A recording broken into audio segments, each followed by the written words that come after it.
हर हर महादेव। सांब सदाशिव, सांब सदाशिव, सांब सदाशिव, सांब सदाशिव। शिव पुराण श्री रुद्र संहिता प्रथम खंड 13वां अध्याय। शिव पूजन की श्रेष्ठ विधि। ब्रह्मा जी कहते हैं, हे नारद, अब मैं शिव पूजन की सर्वोत्तम विधि बताता हूँ।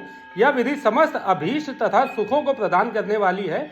उपासक ब्रह्म मुहूर्त में उठकर जगदम्बा पार्वती और भगवान शिव का स्मरण करें। दोनों हाथ जोड़कर उनके सामने सिर झुकाकर भक्ति पूर्वक प्रार्थना करें। हे देवेश उठिए, हे त्रिलोकीनाथ उठिए, मेरे हृदय में निवास करने वाले देव उठिए और पूरे ब्रह्मांड का मंगल करिए। हे प्रभु, मैं धर्म अधर्म को नहीं जानता हूँ, आपकी प्रेरणा से ही मैं कार्य करता हूँ। फिर गुरु चरणों का ध्यान करते हुए कमरे से निकलकर शौच आदि से निवृत्त हो मिट्टी और जल से देह को शुद्ध करें। दोनों हाथों और पैरों को धोकर दातून करें तथा 16 बार जल की अंजलियों से मुंह को धोएं। ये कार्य सूर्योदय से पूर्व ही करें। हे देवताओं और ऋषियों, षष्ठी, प्रतिपदा, अमावस्या, नवमी और रविवार के दिन दातून ना करें। नदी अथवा घर में समय से स्नान करें। मनुष्य को देश और काल के विरुद्ध स्नान नहीं करना चाहिए। रविवार, श्राद्ध, संक्रांति, ग्रहण, महादान और उपवास वाले दिन गर्म जल में स्नान ना करें। क्रम से वारों को देखकर ही तेल लगाएं।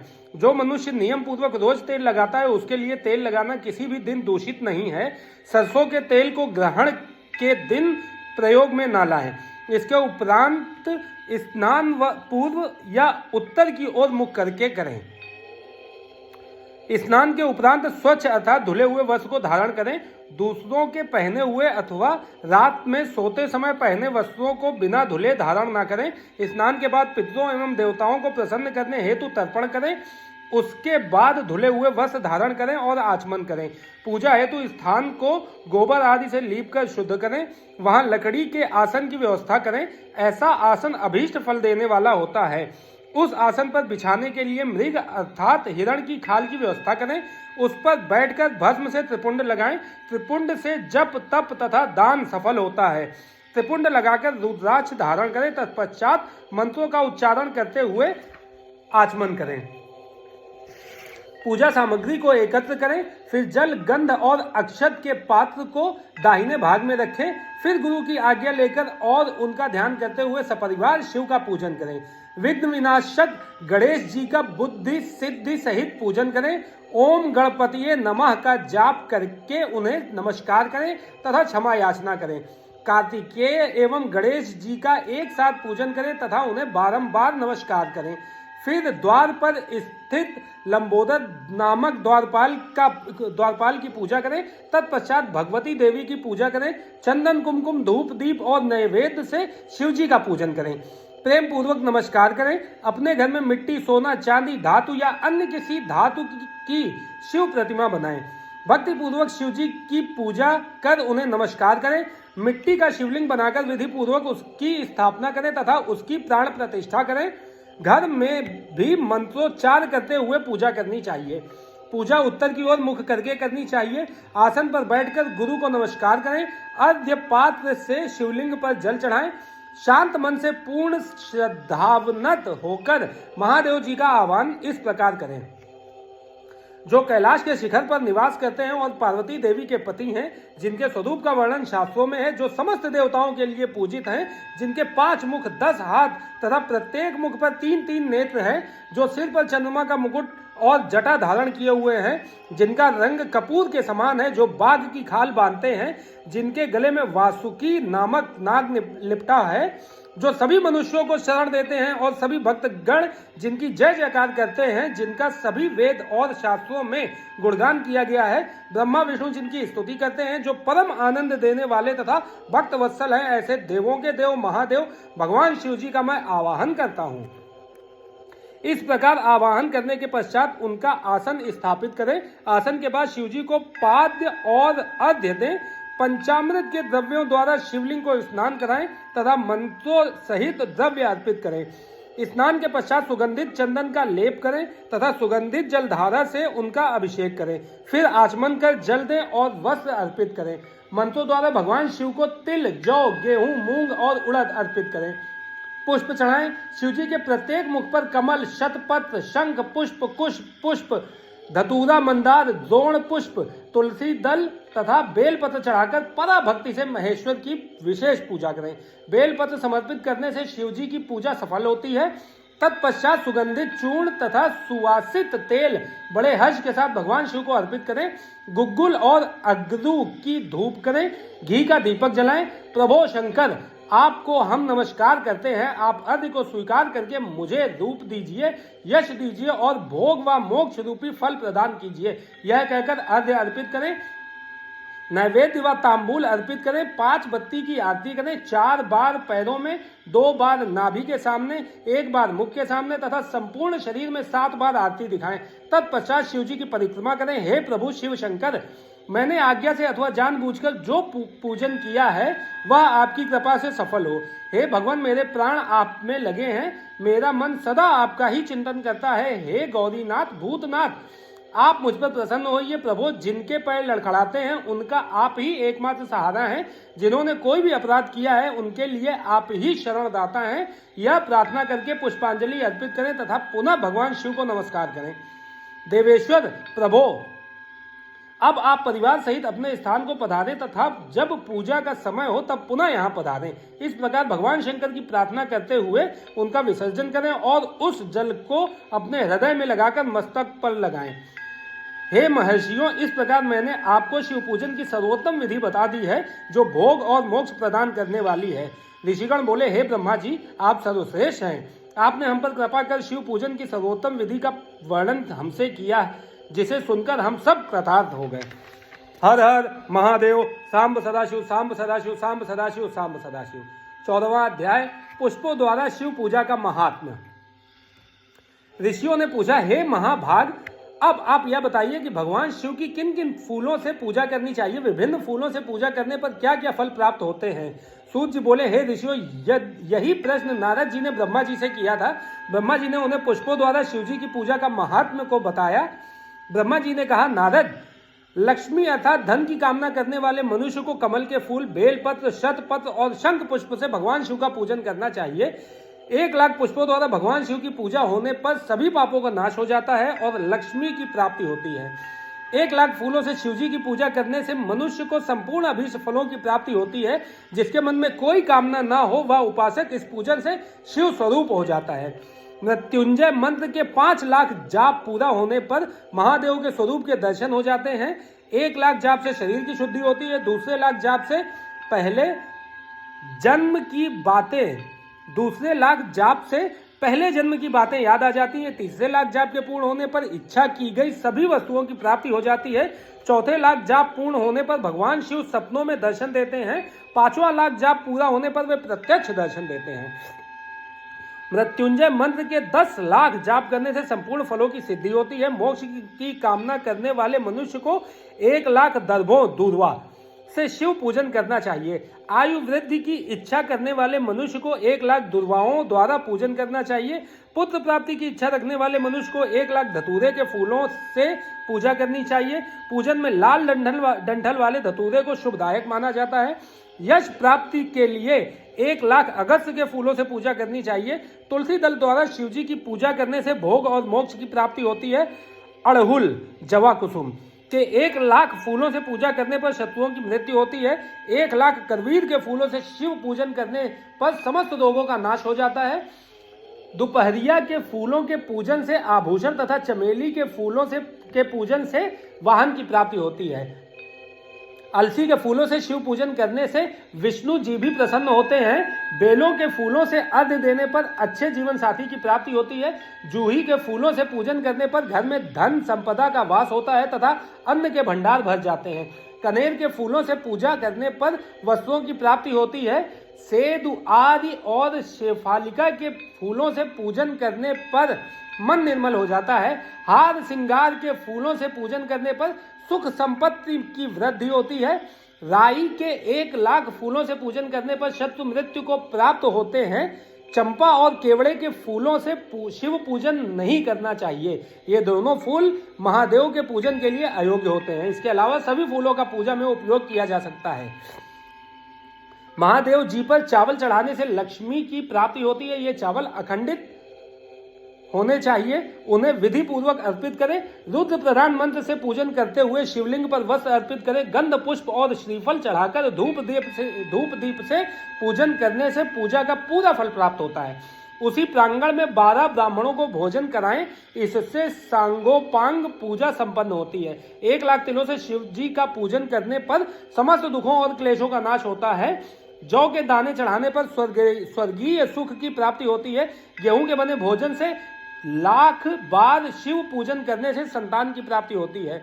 मूंग से पूजन करने पर उपासक को धर्म, अर्थ और काम भोग की प्राप्ति होती है तथा वह पूजा समस्त सुखों को देने वाली होती है। उपासक को निष्काम होकर मोक्ष की प्राप्ति के लिए भगवान शिव की पूजा करनी चाहिए।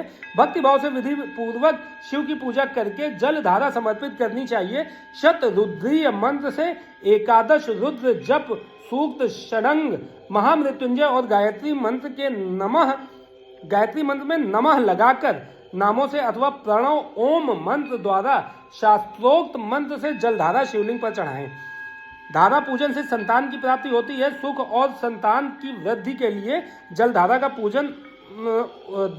पूजन उत्तम होता है। उपासक को भस्म धारण, प्रेम पूर्वक शुद्ध एवं दिव्य द्रवों द्वारा शिव पूजन कर उनके सहस्त्र नामों का जप करते हुए शिवलिंग पर घी की धारा चढ़ानी चाहिए। इससे वंश का विस्तार होता है। 10,000 मंत्रों द्वारा इस प्रकार किया गया पूजन रोगों को समाप्त करता है तथा मनोवांछित फल की प्राप्ति होती है। नपुंसक पुरुष को शिवजी का पूजन घी से करना चाहिए। ब्राह्मणों को भोजन कराना चाहिए और प्राजापत्य का व्रत रखना चाहिए। बुद्धिहीन पुरुष को दूध में शक्कर मिलाकर इसकी धारा शिवलिंग पर चढ़ानी चाहिए। इससे भगवान प्रसन्न होकर उत्तम बुद्धि प्रदान करते हैं।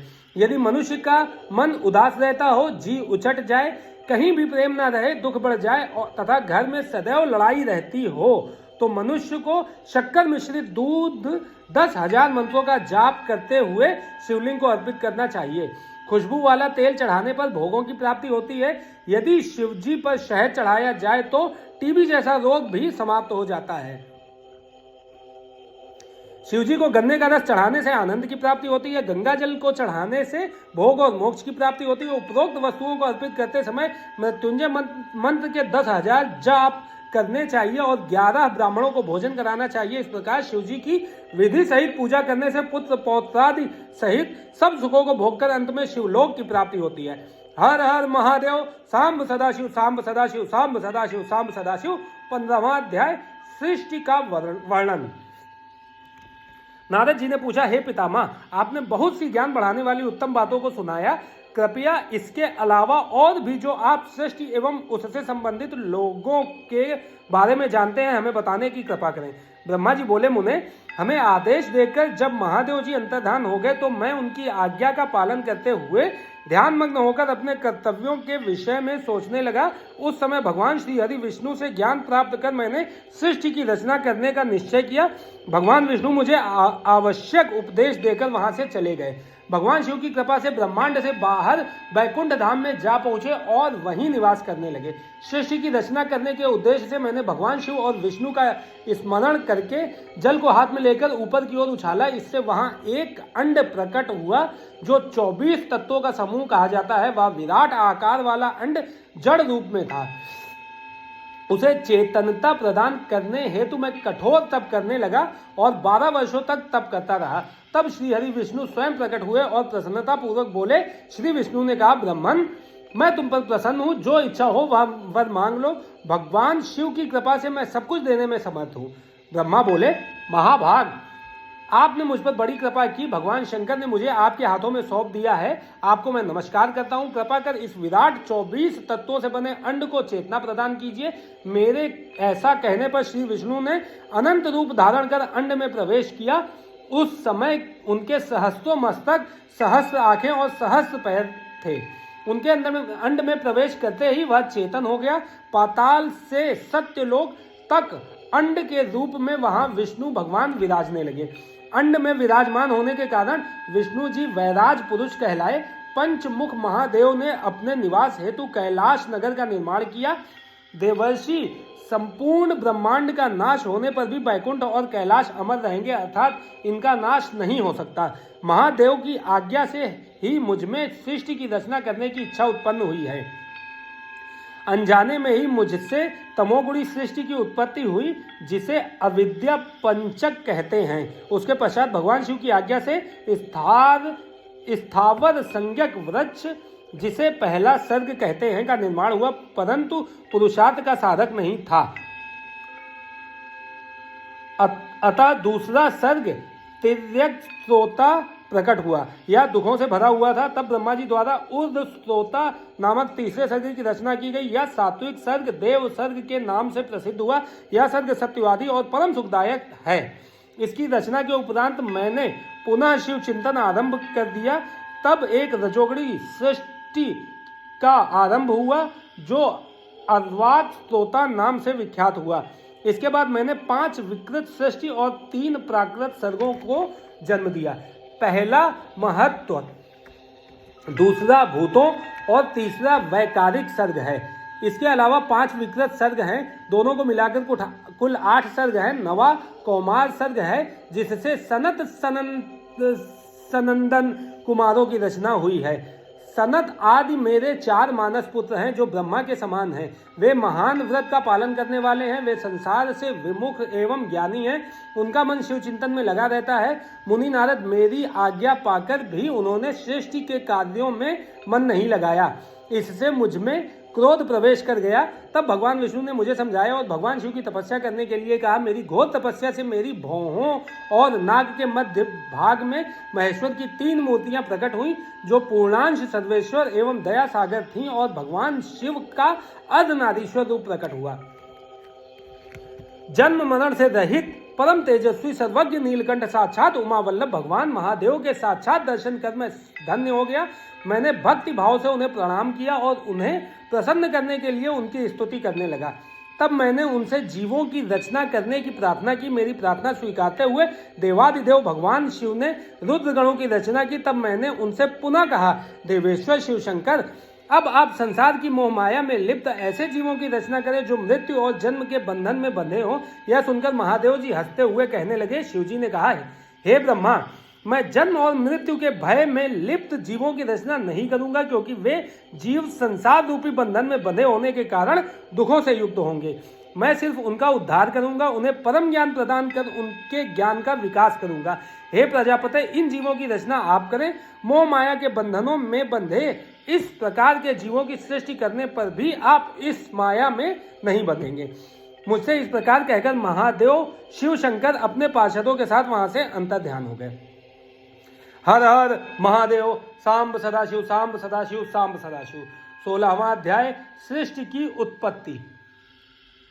ब्रह्मा जी बोले, नारद, शब्द आदि पंचभूतों द्वारा पंचकरण करके उनके स्थूल आकाश, वायु, अग्नि, जल और पृथ्वी, पर्वत, समुद्र, वृक्ष और कला आदि से युगों और कालों की मैंने रचना की, तथा और भी कई पदार्थ मैंने बनाए। उत्पत्ति और विनाश वाले पदार्थों का भी मैंने निर्माण किया है, परंतु जब इससे भी मुझे संतोष नहीं हुआ तो मैंने माँ अम्बा सहित भगवान शिव का ध्यान करके सृष्टि के अन्य पदार्थों की रचना की और अपने नेत्रों से मरीच को, हृदय से भृगु को, सिर से अंगिरा को, कान से मुनिश्रेष्ठ पुलह को, उदान से पुलस्त्य को, समान से वशिष्ठ को, अपान से कृतु को, दोनों कानों से अत्रि को, प्राण से दक्ष को और गोद से तुमको, छाया से कर्दम मुनि को उत्पन्न किया।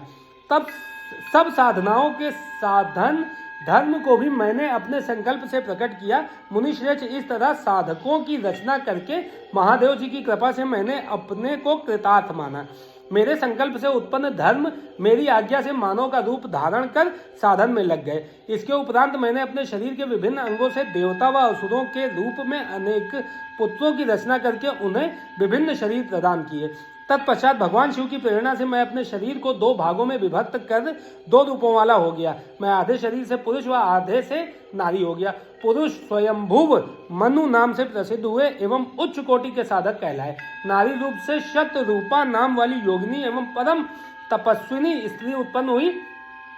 मनु ने वैवाहिक विधि से अत्यंत सुंदरी शतरूपा का पाणी ग्रहण किया और मैथुन द्वारा सृष्टि को उत्पन्न करने लगे। उन्होंने शतरूपा से प्रियव्रत और उत्तानपाद नामक 2 पुत्र तथा आकुति, देवहूति और प्रसूति नामक 3 पुत्रियां प्राप्त की।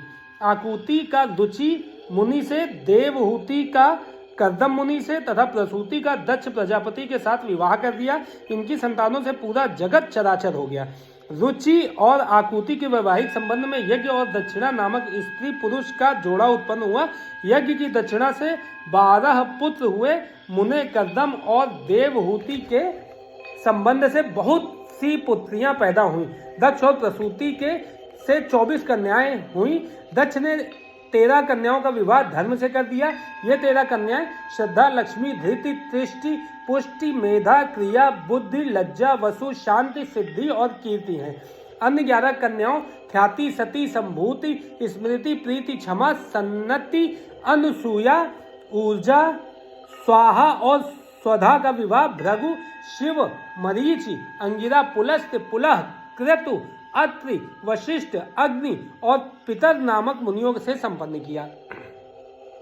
इनकी संतानों से पूरा त्रिलोक भर गया। अंबिका पति महादेव जी की आज्ञा से बहुत से प्राणी श्रेष्ठ मुनियों के रूप में उत्पन्न हुए। कल्प भेद से दक्ष की 60 कन्याएं हुई। उनमें से 10 कन्याओं का विवाह धर्म से, 27 का चंद्रमा से, 13 कन्याओं का विवाह कश्यप ऋषि से संपन्न हुआ। नारद उन्होंने 4 कन्याएं अरिष्ट, नेमि को ब्याह दी। भृगु, अंगिरा और कुशाश्व से 2-2 कन्याओं का विवाह कर दिया। कश्यप ऋषि की संतानों से संपूर्ण त्रिलोक अलौकिक है। देवता, ऋषि, दैत्य, वृक्ष, पक्षी, पर्वत तथा लताएं आदि कश्यप पत्नियों से पैदा हुए हैं। इस तरह भगवान शंकर की आज्ञा से ब्रह्मा जी ने पूरी सृष्टि की रचना की।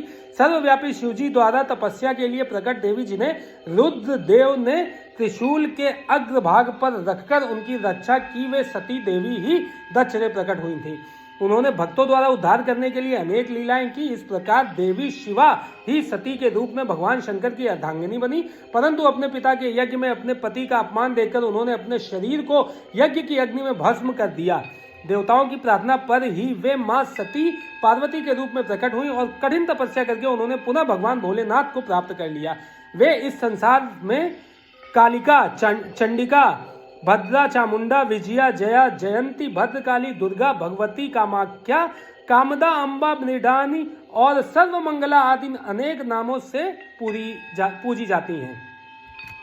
देवी के ये नाम भोग और मोक्ष को देने वाले हैं। मुनि नारद, इस प्रकार मैंने तुम्हें सृष्टि की उत्पत्ति की कथा सुनाई है। पूरा ब्रह्मांड भगवान शिव की आज्ञा से मेरे द्वारा रचा गया है। ब्रह्मा, विष्णु और रुद्र आदि तीनों देवता उन्हीं महादेव के अंश हैं। भगवान शिव निर्गुण और सगुण हैं। वे शिवलोक में शिवा के साथ निवास करते हैं। हर हर महादेव। सांब सदाशिव, सांब सदाशिव, सांब सदाशिव, सांब सदाशिव। 17वां अध्याय पापी गुण निधि की कथा। सूत जी कहते हैं, हे ऋषियों, तत्पश्चात नारद जी ने विनय पूर्वक प्रणाम किया और उनसे पूछा, भगवान शंकर कैलाश पर कब गए और महात्मा कुबेर से उनकी मित्रता कहाँ और कैसे हुई? प्रभु शिव जी कैलाश पर क्या करते हैं, कृपा कर मुझे बताइए। इसे सुनने के लिए मैं बहुत उत्सुक हूँ। ब्रह्मा जी बोले, हे नारद, मैं तुम्हें चंद्रमौली भगवान शिव के विषय में बताता हूँ। काम्पिल्य नगर में यज्ञ दत्त दीक्षित नामक एक ब्राह्मण रहते थे जो अत्यंत प्रसिद्ध थे। वे यज्ञ विद्या में बड़े पारंगत थे। उनका गुणनिधि नामक एक 8 वर्षीय पुत्र था। उसका यज्ञोपवीत हो चुका था और वह भी बहुत सी विद्याएं जानता था, परंतु वह दुराचारी और जुआरी हो गया। वह हर वक्त खेलता कूदता रहता तथा गाने बजाने वालों का साथी हो गया था। माता के बहुत कहने पर भी वह पिता के समीप नहीं जाता था और उनकी किसी आज्ञा को नहीं मानता था। उसके पिता घर के कार्यों तथा दीक्षा आदि देने में लगे रहते थे। जब घर पर आकर अपनी पत्नी से गुणनिधि के बारे में पूछते तो वह झूठ कह देती कि वह कहीं स्नान करने या देवताओं का पूजन करने गया है। केवल एक ही पुत्र होने के कारण वह अपने पुत्र की कमियों को छुपाती रहती थी। उन्होंने अपने पुत्र का विवाह भी करा दिया। माता नित्य अपने पुत्र को समझाती थी। वह उसे यह भी समझाती थी कि तुम्हारी बुरी आदतों के बारे में तुम्हारे पिता को पता चल गया तो वे क्रोध के आवेश में हम दोनों को मार देंगे। परंतु गुणनिधि पर माँ के समझाने का कोई प्रभाव नहीं पड़ता था।